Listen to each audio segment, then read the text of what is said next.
하나님 말씀은 디도서입니다. 디도서. 디모데 전후서 뒤에 디도서 1장 1절 말씀부터 말씀을 보도록 하겠습니다. 디도서 1장 1절입니다. 디모데 전후서 뒤에 있는 제가 가진 성경 322쪽에 있는데요. 디도서 1장 1절. 하나님의 종이며 예수 그리스도의 사도인 바울이 사도가 된 것은 하나님의 택하신 자들의 믿음과 경건에 속한 진리의 지식을 위한 것이며 또한 영생의 소망 때문이니 이 영생은 거짓이 없으신 하나님께서 영원한 때 전부터 약속하신 것이다. 하나님께서 정한 때 복음 선포를 통해 자신의 말씀을 나타내셨는데 이 선포는 우리 구주 하나님의 명령대로 내게 맡기신 것이다. 나 바울은 같은 믿음을 따라 참 아들이 된 디도에게 편지를 쓴다. 하나님 아버지와 그리스도 예수 우리 구주께로부터 오는 은혜와 평강이 있을지어다. 그랬습니다.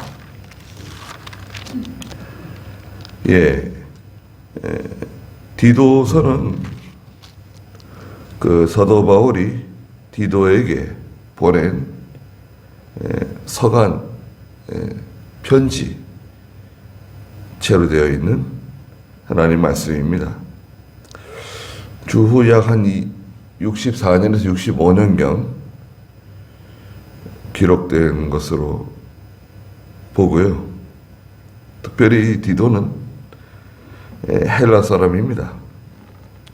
갈라디아 2장 3절에 가면 이제 헬라 사람 디도, 또 디도가 이제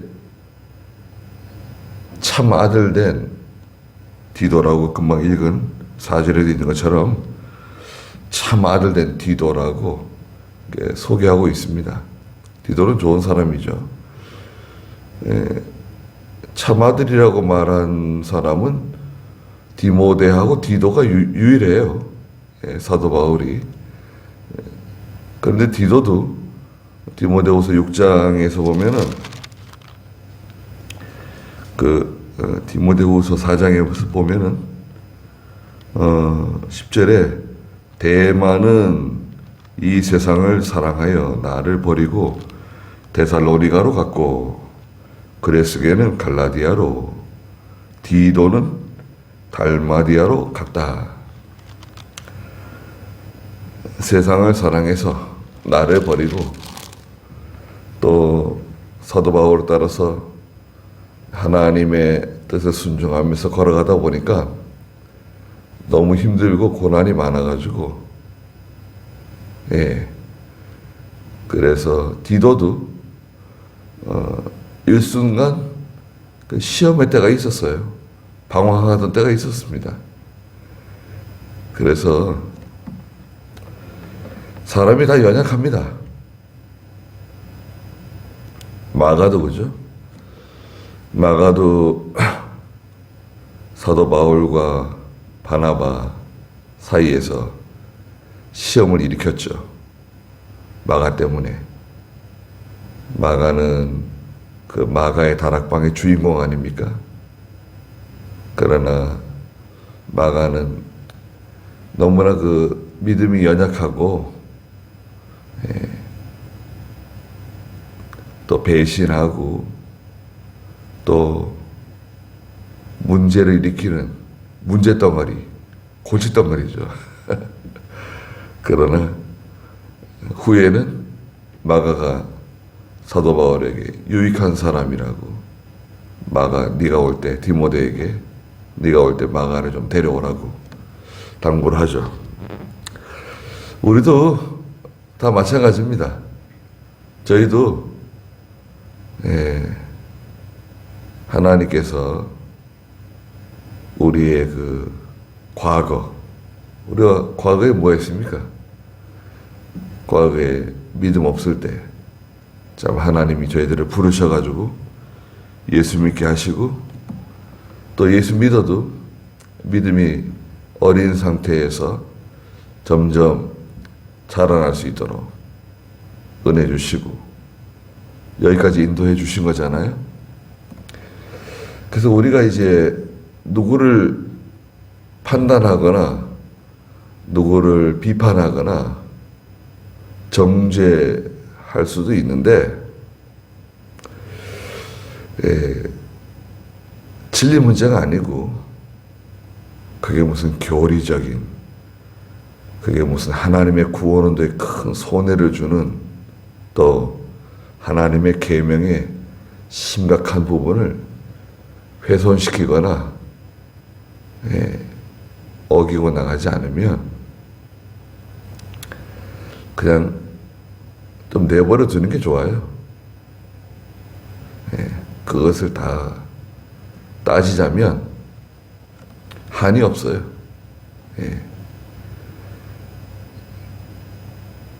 전에도 말씀드린 것처럼 우리 자신도 연약하고, 또 우리 자녀들이 또 연약합니다. 그런 걸 다 일일이 자를 들이대가지고 이렇게 사람을 재단하고 판단하기 시작하면 다 우리는 흠이 많은 사람들입니다. 그러니까 하나님의 일에 하나님이 쓰시는 사람들이 있어요. 과거에 그 사람이 연약했을 수도 있고, 또 과거에는 심지어 배신자였을 수도 있습니다.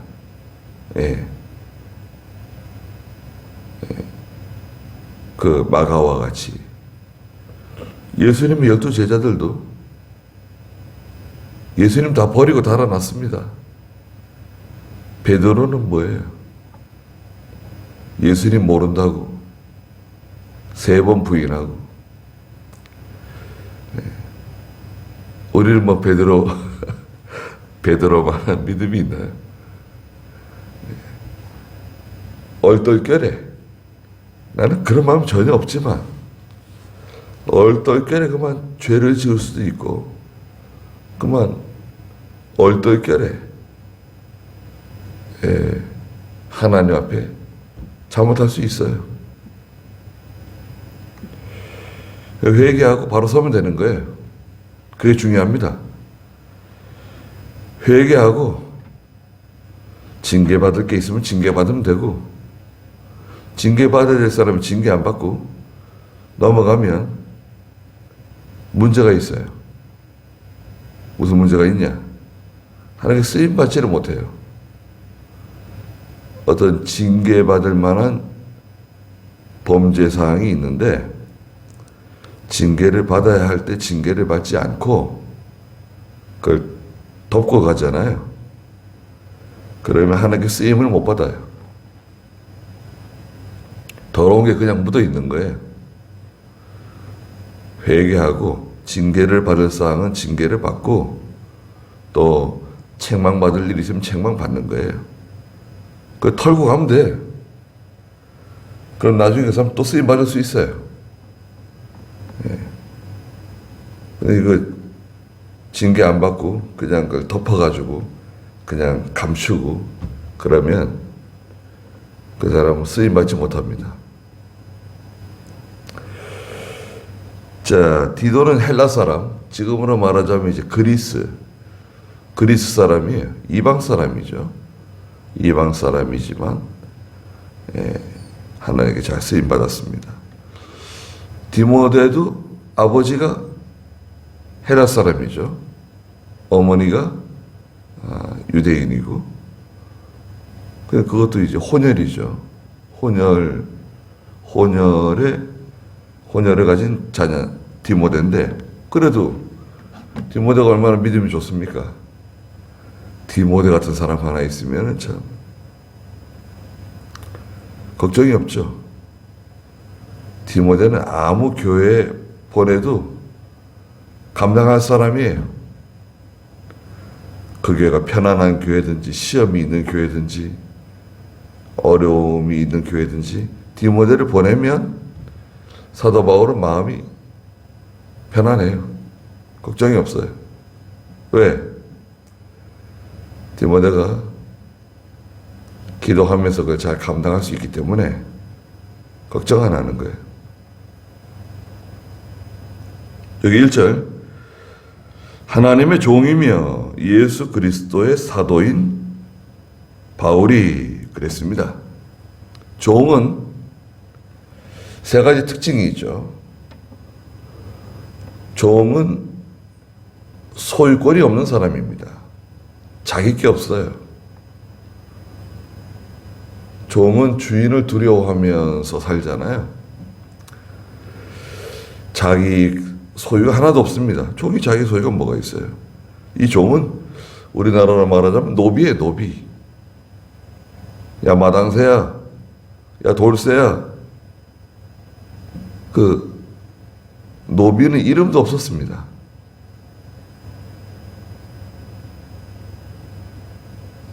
우리나라 인구의 80%가 노비였어요.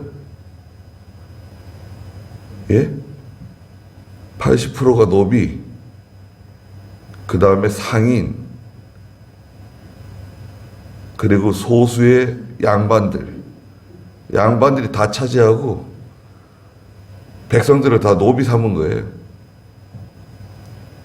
그리고 우리는 거의 다 조상들 따라 올라가면요. 그렇게 뭐 유명한 집안 사람이 아닐 가능성이 높아요. 종은 소유권이 없다. 두 번째는 주권이 없어요. 주권. 주권이 뭡니까? 자기 마음대로 할 수 있는 게 아무것도 없어요. 예. 인권이라든지 뭐 그런 거 없습니다. 자기 주권이 없어요. 세 번째, 종은 자기를 위해서 사는 사람이 아니죠. 일평생 주인을 위해서 사는 사람이에요. 자, 그렇다고 하면 나는 하나님의 종이다. 종이 자기 소유, 자기 주권, 자기가 하고 싶은 거 하고 하기 싫으면 안 하고 그럴 수 있나요? 자, 우리는 진정한 종인가요? 저도 마찬가지고 우리가 하나님 앞에 나는 하나님의 종입니다 말할 수 있나요? 예수님이 우리 종같이 말이죠. 예수님은 우리한테 빚진 분도 아니신데 마치 예수님이 우리의 종처럼, 예, 우리가 마치 상전인 것처럼 예수님 이렇게 해주십시오. 저렇게 해주십시오. 꼭 이렇게 해주셔야 됩니다. 그런 거 아니에요. 그거는 마치 철없는 어린아이가 저 종같이 무슨 큰 할아버지 앞에 가가지고 수염 잡아 당기는 것 같아요.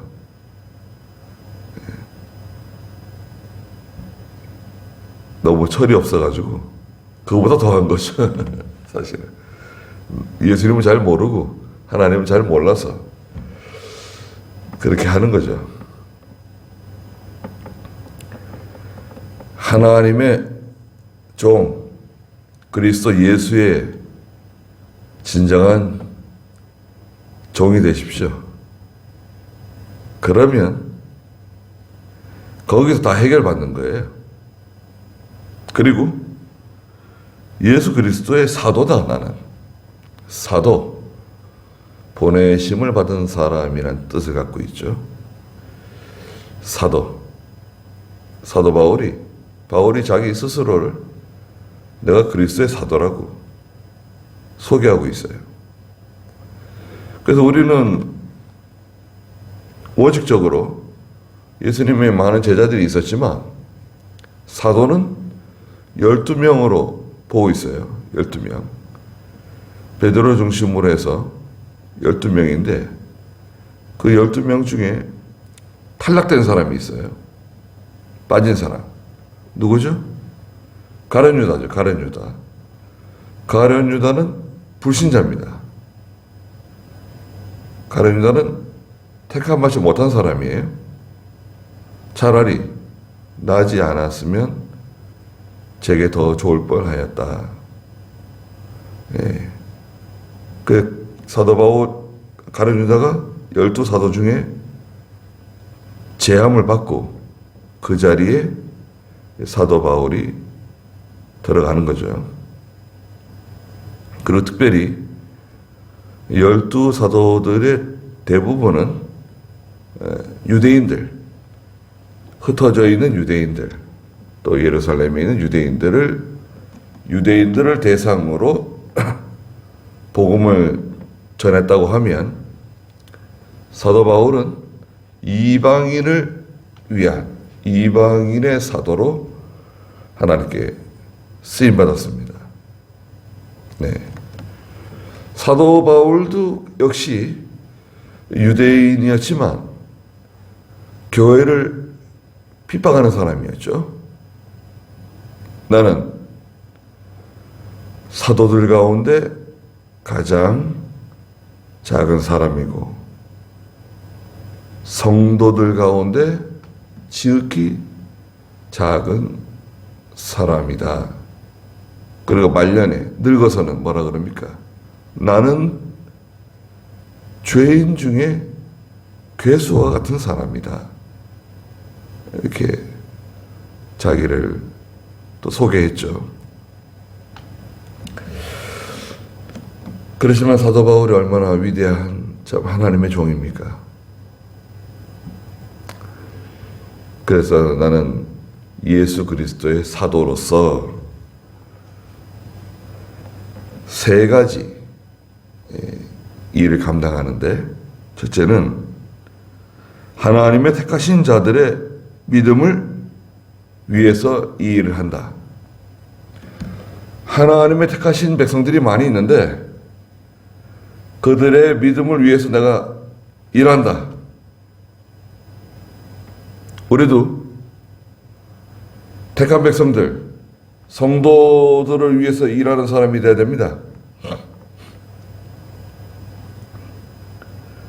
하나님의 택한 백성들을 위해서 유익이 되는 사람, 하나님의 교회에 유익이 되는 사람, 유익이 되는 사람이 되어야 돼요. 그 사람을 우리가 덕이 있는 사람이라, 덕이 있는 사람. 저분은 덕이 있는 믿음을 가지고 계시다. 덕은 다른 사람에게 유익을 주는 사람입니다. 하나님의 교회에, 하나님의 구원 운동에 없어서는 안 될 사람. 두 번째, 경건에 속한 진리의 지식을 위해서 이 일을 한다. 사도가 되었다. 경건에 속한 진리의 지식이 있습니다. 우리가 이걸 이제 쉬운 말로는 바른 신앙, 바른 믿음이라 그러죠. 경건에 속한, 세 속에 물들지 않은 진리의 지식. 성경은 바로 깨달은 거하고 바로 깨달지 못한 거하고 종이 한 장 차이예요. 네? 성경을 바로 깨달은 사람이 있는데 또 성경 또 잘못 깨달은 사람이 있어요. 가서 얘기해 보면 똑같은 것 같아. 뭐가 다른 거지? 왜냐하면 종이 한 장 차이입니다. 바로 깨달은 거하고 바로 깨닫지 못한 게. 그런데 이 차이가 얼마나 큰 영향을 주냐면 잘못 깨닫는 걸 우리 이단이라 그럽니다. 예. 잘못 깨닫는 걸 비진리라 그래요. 그건 비진리, 이단, 사이비, 예. 하나님의 교회 누룩. 종이 한 장 차이인데 뭘 그런 거 가지고 유별나게 이렇게. 너무 심한 거 아니냐? 아니에요. 심하지 않아요. 바로 깨닫는 것이 얼마나 중요한지 모릅니다. 그리고 성경을 바로 깨달으려면 반드시 바로 배워야 돼요. 누가 가르쳐주는 사람이 있어야 돼요.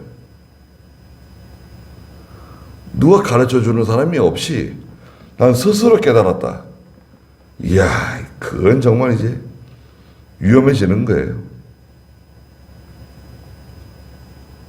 그러면 그 사람 교주가 되는 거예요, 교주.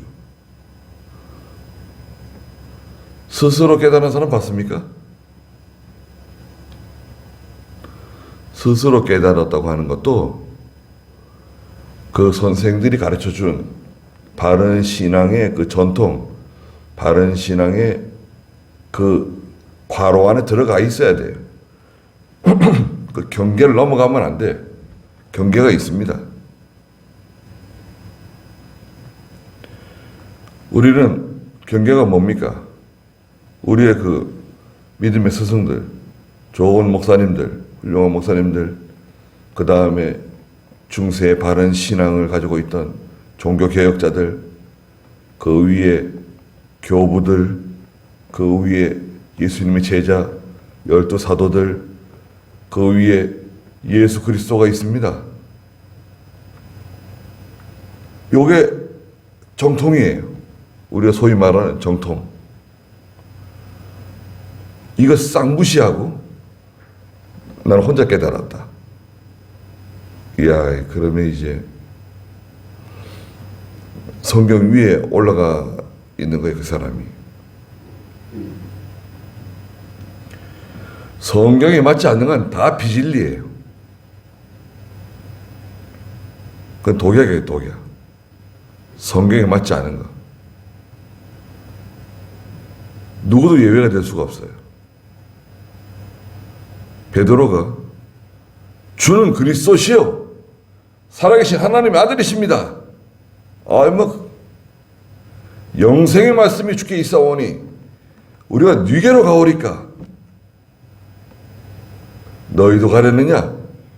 주여, 영생의 말씀이 주님께 있는데 생명의 떡 되시는 주님이 여기 계신데 우리가 어디로 갑니까?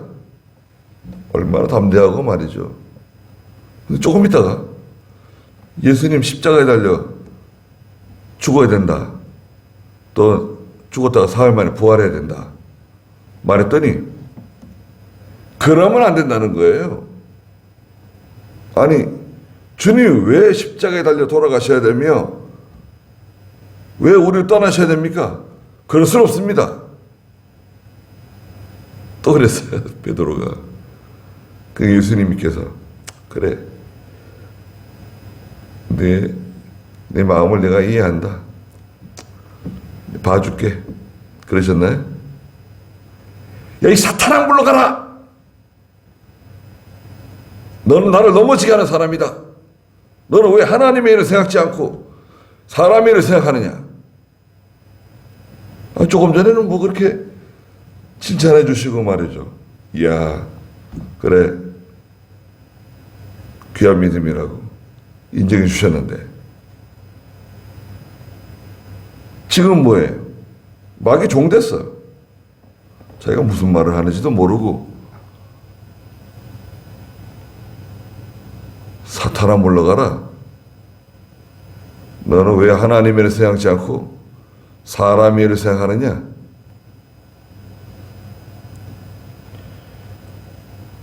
그러니까 우리는 조심해야 됩니다. 베드로도 그렇고 다 그래요. 나는 항상 믿음이 있는가요? 항상 믿음이 있지 않습니다. 하나님이 아시잖아요. 우리가 얼마나 그리스도의 세계에서 살고 얼마나 진리의 세계에서 살고 얼마나 기도하며 얼마나 했습니까? 우리 대부분의 시간을 세상에서 허비할 때가 많고 주의 일을 힘쓰기보다는 다 우리 먹고 사는 데 바쁩니다. 그 와중에 우리가 기도하고 하나님 의지하고 또 자녀들의 믿음으로 양육하고 그렇게 살아가는 거예요. 연약에 쌓여 살아가는 사람들입니다, 저희들은. 그래서 우리가 하는 일은 경건에 속한 이 진리의 지식을 부지런히 가르치고 또 부지런히 배워야 돼요. 세 번째는 뭐냐? 2절에 있는 것처럼 영생에 대한 소망입니다. 영생의 소망 때문이니 이 영생은 거짓이 없으신 하나님께서 영원한 때 전부터 약속하신 것이다. 영생은 두 가지라 그랬죠. 영생은 첫째는 영원한 생명, 우리의 영혼이 하나님과 함께 그리스도의 세계에서 영생 복락을 누릴 천국이죠. 천국이 영생입니다. 천국을 바라보고 살아갑니다. 영생의 소망. 로마서 5장 1절부터 3절에 있는 것처럼 환난은 인내를, 인내는 연단을, 연단은 큰 소망을 이루는 것을 내가 확신한다. 소망이 있기 때문에 환난을 이겨나가는 거예요. 인내하는 겁니다. 연단을 받는 거예요. 소망이 없으면 그 무슨 소용이 있어요? 소망이 뭐냐? 영생에 대한 소망이에요. 두 번째 뭡니까? 영생. 영생은 영이 자라나는 거예요. 구원을 이루어 나가는 거예요. 세상에 사는 동안에 영적 생명의 길을 걸어가는 생활, 그게 영생길을 걸어가는 거예요. 영생의 소망이에요. 영이 사는 길로 가야 돼요, 우리는. 영이 사는 길. 돈 많이 버는 길이 아니라 내 영이 사는 길. 목사는 자기 영이 사는 길로 가야 돼. 그건 뭐 교인을 위하는 길이다, 교회를 위하는 길이다, 그것도 뭐 중요하지만 사실은 목사는 자기 영이 살아야 돼. 그래야 교인 양을 살리는 거 아닙니까? 성도들도 마찬가지죠. 하나님의 말씀으로 자기 영이 사는 길로 가는 거예요. 그건 이기주의다. 이기주의 아닙니다. 그게 하나님이 기뻐하시는 길이에요. 나하고 다 맞는 건 아니지만 그래도 나는 영이 사는 길이 이게 영이 사는 길인 줄 믿는다. 그럼 그 길 따라가는 거예요. 그건 육신적으로 내 마음에 맞지 않을 수도 있고 내 성격에 맞지 않을 수도 있고 그럴 수 있습니다. 그래도 이게 영이 사는 길이다. 그러면 그 길을 놓치면 안 돼요. 그러면 마침내 성공하는 겁니다. 거짓이 없으신 하나님께서 영원한 때 전부터 약속하신 그 영생의 소망을 위해서 내가 이 사도의 직분을 감당한다. 사도 바울이 하는 첫 번째가 뭐라 그랬죠? 택하신 자들의 믿음을 위해서 내가 이 일을 한다. 두 번째는 뭐죠? 경건에 속한 진리의 지식을 위해서 이 일을 한다. 세 번째는 영생의 소망. 이걸 가지고 하나님의 일을 내가 해나간다.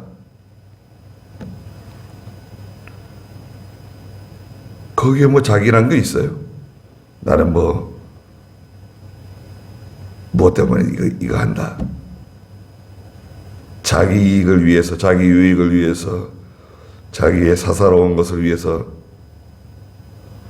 우리 기도할 때 사도 바울처럼 기도하세요. 주여, 저에게 하나님의 택한 백성들을 위해서 남은 여생을 살게 해주시고 경건에 속한 진리의 지식을 잘 따라가며 가르치며 전도하는 또 영생의 소망을 가지고 항상 살아가게 해주시옵소서. 그보다 더 좋은 기도가 어디 있을까요? 누굴 위해서 이걸 해주시고 누굴 위해서 이걸 해주시고 그런 것보다도 이 세 가지 기도만 딱 하면 그죠? 그 속에 다 들어있는 거예요.